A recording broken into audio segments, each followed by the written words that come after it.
Clements Homebrew, coming at ya. Probably later in the day than I should be coming at you, but you know, honestly, Mrs. Clements Homebrew is out of town, so you know, what can I say? I've got a beer here I assume that many of you can get a hold of.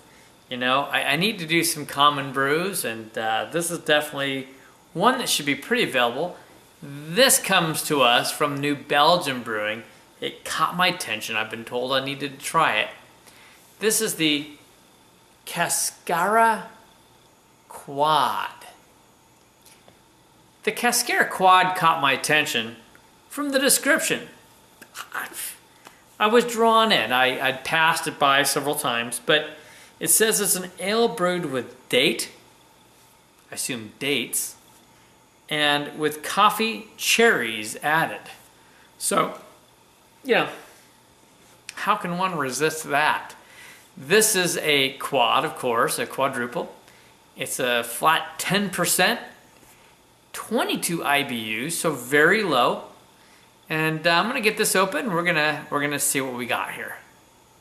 Okay, I can already smell it, but all right. But I gave it a pretty generously full pour to get that one finger head. You know, and probably partly because of how I poured. It's kind of a rocky head. It's kind of creamy smooth underneath. It's just a very off-white, almost a tan in aspect head on that. The color on this, you can see it's kind of murky in color. I'm gonna say that it's like a, it's hard, it's so murky it's hard to say. It's like a deep amber, not really copper, leading more to brown, but deep amber and copper color. It may have some lacing. We'll have to see as we go. It looks like it may well have some nice lacing on it. I can already see some legs coming down in the glass, so that's a good sign. Let's get a nose on this one. The Cascara Quad, part of the Lips of Faith series from New Belgium Brewing. Wow, you know, I haven't heard this in any descriptions or anyone talking about it. I get some of that bubblegum aroma off there. So there's some kind of a maybe like a Belgian candy sugar, some kind of sugars off of that.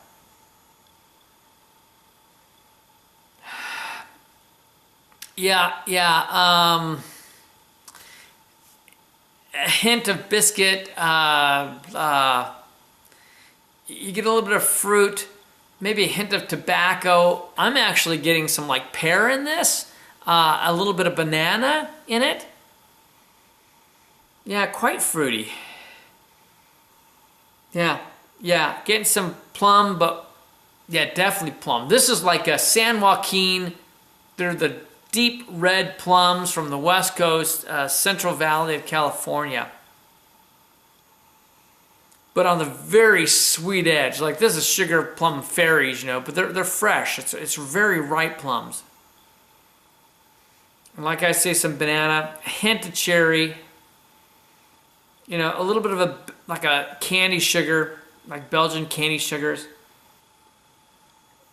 Very much a sweet edge. You know, now they talk about dates, and I'm getting a hint of date. And, you know, date's something I know well. We recently on our Homebrew Wednesdays, if you watch those, we did some tastings of different dried fruits. But beyond that, just this last week, I was down in Southern California, going through some of the desert areas, and we stopped at a famous place, Hadley's, which has dried fruits, and they make their date shakes. They've been around since, I think, 1932. So there's date, but it's a faint hint of date. More of a plum, actually, in this. All right, we're gonna go ahead and get a taste on this one. Cheers.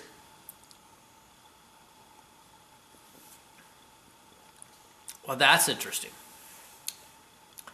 Where the nose is sweet and lighter fruits, the taste comes in. There's sweetness, not as sweet nearly, but medium, more medium aspect fruits.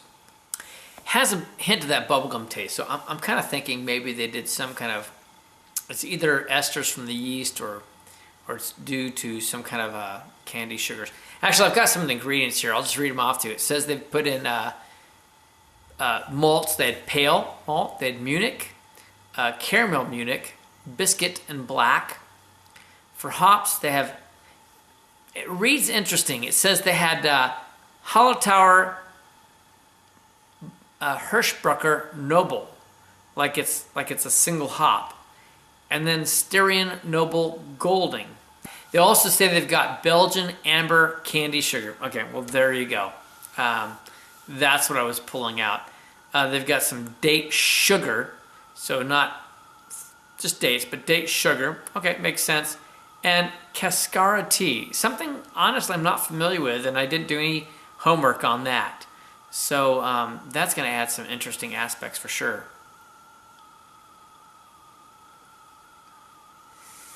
Now with that perception, I can tell that this Cascara tea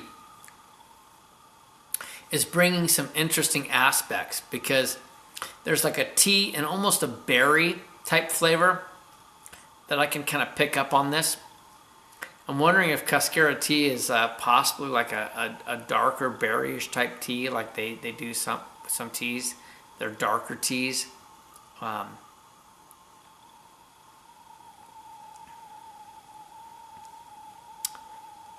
Again, you know, the date sugar's there. You can tell there's some date aspect, but you get more of like plum flavors, honestly, is what I'm picking up on that.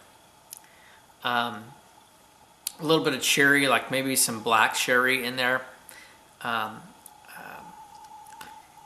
Some hints of maybe toffee coming in, maybe a hint of like a tobacco leather, but you know, these are just hints in the background, hints of banana off that. This is a fairly smooth beer, a little sticky on the mouth. I would say it's on the light end of a medium body. Quite sweet. As far as 10%, man, I'm not getting any of it. So it's late, I'm tired. I'm probably going to be feeling this pretty quick.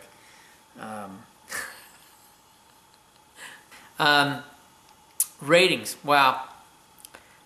You know, as far as quads go, I'm not going to kid you and tell you this is like the most amazing quad. And you know, when I think of quads, I'm thinking more of some of the European quads that are just, you know, really good stuff. But I think they tried to make a creative beer. That's the part that we love about brewing, the variety. But as far as a quad rating goes, I can't give it a super high rating. I'm going to call it a good beer. And I'm going to put it about an 83, the mid of the good range. Would make a lot of sense on this. For my personal taste, I don't know. I don't know if it's the tea aspect or the candy sugars they put in or what it is. It's just, it's fun. I love interesting. I love different. That's a whole nother story. It'd be fun to sit down with some of you and tell you some of the things I've eaten. But outside of those interesting world travels, it's a fine beer, and fun to try. I couldn't see myself drinking a lot of this or necessarily picking up another bottle. I'm enjoying this, but it's not something I'd be just jumping at the shelves for. So as far as drinkability and something you're going to pick up often, it's a fun novelty beer, just not something I'd go out and get all the time. And I got to drop down to a 77 then, you know.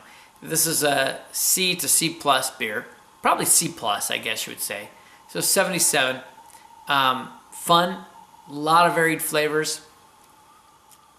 Don't think they quite hit the balance that I really want to see in something like this. Certainly not at the level that I would expect for a quad.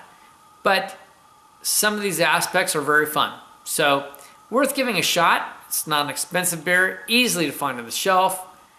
Here it is. You got it from the Lips of Faith series from New Belgium. It is the Cascara Quad. Give it a shot. Why not? You know what? But I tell you what, if you do, have some friends and share it around. You don't need a whole bottle, because I sure don't. It's fun to try, and that's about it. Oh well. I still gotta say, I do believe in it. Life is too short to drink cheap beer. And you know I'll see you in the next beer review. We'll see you next time, folks.